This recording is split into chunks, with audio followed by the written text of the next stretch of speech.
ভাই আমাদের এই মঞ্চের সামনে জায়গা করুন, এখানে সাদা ভাই আছে। দেবানন্দ ভাই আমাদের সাদা ভাইয়ের সাথে কথা বলুন, রাস্তাটা একটু ক্লিয়ার করুন। যারা রক্ত দিতে আসছেন আপনারা দয়া করে আধার কার্ডটা নিয়ে আসবেন। আপনাদের অনুরোধ করছি আধার কার্ডটা সঙ্গে নিয়ে আসবেন।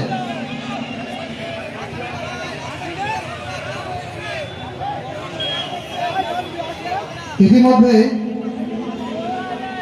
আপনারা জানেন, অনেকেই চেনেন আরিফ পণ্ডিত, মোহাম্মদ আরিফ মালিক, আমাদের রক্তযোদ্ধা। উনি আমাদের 56 বার রক্তদান করেছেন। ভাই আমাদের মধ্যে এসেছেন মোহাম্মদ আরিফ মালিক ভাই। তো উনি একটা বিশেষ ঘোষণা করবেন, আপনারা একটু খেয়াল করে শুনুন। सर ले जाना